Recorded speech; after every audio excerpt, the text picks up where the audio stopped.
C'est un début de soulagement pour les hôpitaux et les collectivités locales qui se retrouvent aujourd'hui étranglés par des emprunts toxiques. Le gouvernement a annoncé hier des aides financières supplémentaires. Bonjour Michel Klopfer. Bonjour. Vous êtes consultant auprès des collectivités locales. Question basique pour commencer, vraiment pédago. C'est quoi un emprunt toxique ? Un emprunt toxique, c'est un contrat d'emprunt qui a été généralement souscrit autour de 2005-2008. Ce dont on parle, évidemment, ne se fait plus aujourd'hui. Oui. Mais qui a la particularité suivante. Il comporte une option. Et cette option, contrairement à une assurance, si vous voulez, lorsque vous assurez votre appartement ou votre véhicule, vous allez payer une prime de quelques centaines d'euros et moyennant quoi vous serez couvert de manière illimitée. Là, c'est l'inverse. C'est la collectivité ou l'hôpital qui a, sans le comprendre à l'époque, vendu une option à la banque.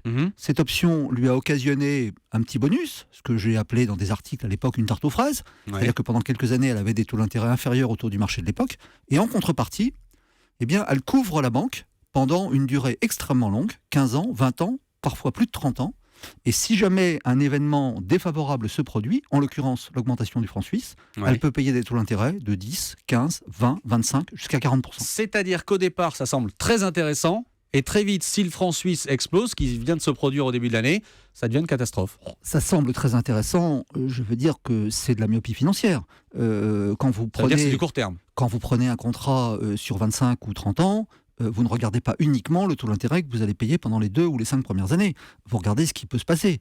Lorsque vous voyez une formule mathématique indexée sur le cours du franc suisse, le cours du yen ou du dollar, a priori, normalement, vous devez vous poser des questions. Mais vous avez l'air de dire ce matin sur Europe 1 que clairement, ces collectivités locales, ces hôpitaux qui ont souscrit à ces emprunts toxiques, ils ont été très naïfs.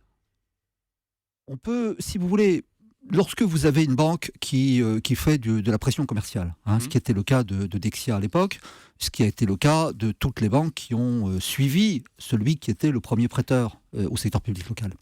Lorsque vous avez une banque qui fait de la pression, elle porte la responsabilité première. C'est elle qui a rédigé le contrat. Et puis, elle le tend à la signature du maire ou du directeur de l'hôpital. Disons que la responsabilité est à 65% pour la banque, 25% pour la collectivité, peut-être 10% pour l'État qui n'a pas contrôlé. Bon, tort partagé. On va essayer de voir quelle est l'ampleur du problème. De quel montant d'emprunt toxique est-ce qu'on parle aujourd'hui, que ce soit pour les collectivités locales et pour les hôpitaux ? Alors, aujourd'hui, on peut considérer qu'il y a à peu près, un peu moins de 10 milliards d'emprunts qui sont des emprunts dits structurés, c'est-à-dire avec une vente d'options, comme je vous l'ai dit. Maintenant, tous ces emprunts n'ont pas forcément le même degré de risque. Vous en avez dont l'option mourra de sa belle mort et ne se réalisera jamais. Vous en avez d'autres sur lesquels il peut y avoir une légère dérive. Et puis, les plus dangereux, évidemment, ce sont ceux qui sont fondés sur le cours du franc suisse. J'explique. À l'époque, le franc suisse, lorsqu'ils ont été contractés, ces emprunts, le franc suisse, on pouvait avoir 1,65 francs suisses pour 1 euro. Donc on a mis une barrière généralement autour de 1,40, 1,45. Ça veut dire que si l'euro tombait en dessous de 1,40 ou 1,45, à ce moment-là, l'option se réalisait. Aujourd'hui, nous sommes entre 1 et 1,10. Donc l'option est très largement enfoncée, le plancher est complètement enfoncé, et donc on peut payer des taux d'intérêt de 25%. Et ça veut dire que concrètement, des hôpitaux comme Saint-Étienne, c'est l'exemple qu'on donne souvent, se retrouvent avec des dettes qui ont pris soudainement plusieurs dizaines de millions d'euros en l'espace de quelques jours. Julie, une question ? Oui, comment le gouvernement va les aider concrètement ?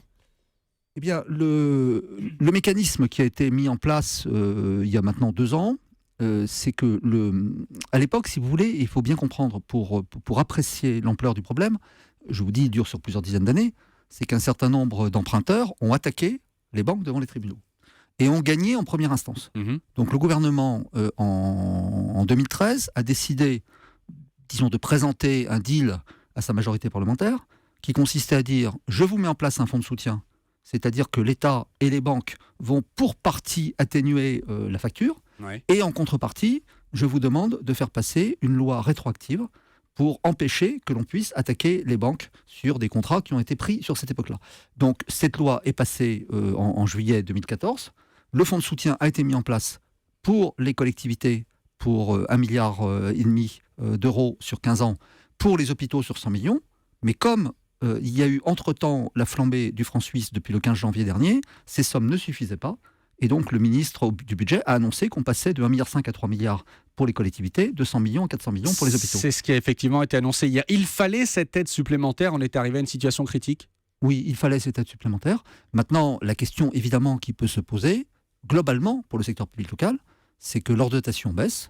Donc, d'un certain côté, il y a 12,5 milliards de dotations d'État qui vont sauter en l'espace de 4 ans, de 2014 à 2017. Et elles vont avoir besoin de financement. Alors, attention, ce ne sont pas les mêmes. C'est-à-dire que les 12,5 milliards, c'est pour l'ensemble des collectivités. Les 1,5 milliard devenus 3 milliards, ce sont évidemment pour celles qui sont exposées, mais Bien qui sûr. représentent quelques centaines de collectivités sur quelques dizaines de milliers au total. Qui va payer pour ce fonds de soutien, ces 3 milliards dont on parle ce matin? Alors, pour moitié, l'État, et pour l'autre moitié, les banques, au titre d'une taxe sur les fonds propres des banques, mais dans laquelle celles qui sont le plus concernées, c'est-à-dire qui ont mis en place le plus de contrats comme cela, vont être davantage taxées. Pourquoi est-ce que c'est l'État, aujourd'hui, qui se retrouve obligé de gérer cette crise-là? Alors, on pourrait dire d'une certaine manière, l'État n'est pas totalement blanc. Quand je dis l'État, je ne dis pas le gouvernement, parce que ce sont des événements qui remontent à 10 ans. L'État n'est pas totalement blanc. Je me souviens pour ma part être allé en 2007 au ministère de l'Intérieur pour mettre en garde en disant que ça allait exploser. À l'époque, En 2007. en avril 2007. Et à l'époque, mes interlocuteurs m'ont gentiment envoyé promener en me disant ça ne nous regarde pas. Et j'avais écrit un article à l'époque dans la Gazette des Communes. Je veux dire, même la chronique des chiens écrasés du Parisien ne m'aurait pas ouvert ses colonnes pour un sujet qui n'intéressait personne. Et j'avais écrit, donc à cette époque-là, il serait dommage d'attendre les élections municipales de l'an prochain, c'est-à-dire 2008, pour que les cadavres sortent des placards. C'est exactement ce qui s'est produit. Alors on parle des collectivités, des hôpitaux, mais il y a aussi des particuliers. Alors, Est-ce qu'ils sont touchés de la même manière? écoutez, je dirais bien sûr qu'il y a des particuliers Oui. qui ont été également plantés sur le franc suisse. Maintenant, c'est quand même beaucoup plus rare. Pourquoi? Tout simplement parce que quand une banque, disons, fait un coup comme ça à un particulier, on risque le surendettement. Quand on le fait vis-à-vis d'un interlocuteur public, on sait qu'il y aura toujours des ressources pour vous rembourser. Donc les banques ont pris moins de risques avec les particuliers, et les particuliers eux aussi ont pris moins de risques. Il y a malgré tout quelque chose qui est prévu pour aider ces particuliers qui auraient pris ces emprunts toxiques? C'est pas le même mécanisme. Vous avez des commissions de surendettement et ce sont des choses qui existent, si vous voulez, en droit pour les personnes physiques. Là, on est sur quelque chose qui touche un certain nombre d'entités publiques.